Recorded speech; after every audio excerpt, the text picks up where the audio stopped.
राधे राधे सभी लोगों को टिल्लू भाई की तरफ से। और बताएं कैसे है। ये देखो पुल कहाँ का है, बता सकते हो ये पुल कहाँ का है? ये पुल है जमुना एक्सप्रेस, आगरा में है। आगरा जमुना जी का कौन सा पुल है? ये नहीं पुल तो है लेकिन किस नाम से? नहीं बिजली घर पुल है ये। बिजली घर पुल बिजली है। मार्केट और पुल मैं पहुंच रहे हैं ताजमहल और लाल किला में जा रहे हैं सभी लोग।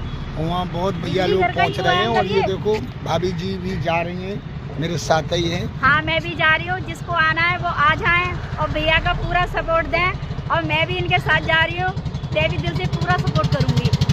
बिल्कुल बिल्कुल। तो ये देखो ये जमुना जी का पुल है। मैं आगरा में है इस टाइम, इसीलिए अभी 2 दिन से मैं लाइव नहीं आ पा रही है क्योंकि मैं थोड़े बिजी थे, इसलिए मैं आगरा आई हुई है अभी। फिर घर पे पहुँच के तब लाइव आएंगे। ठीक है भैया, राधे राधे।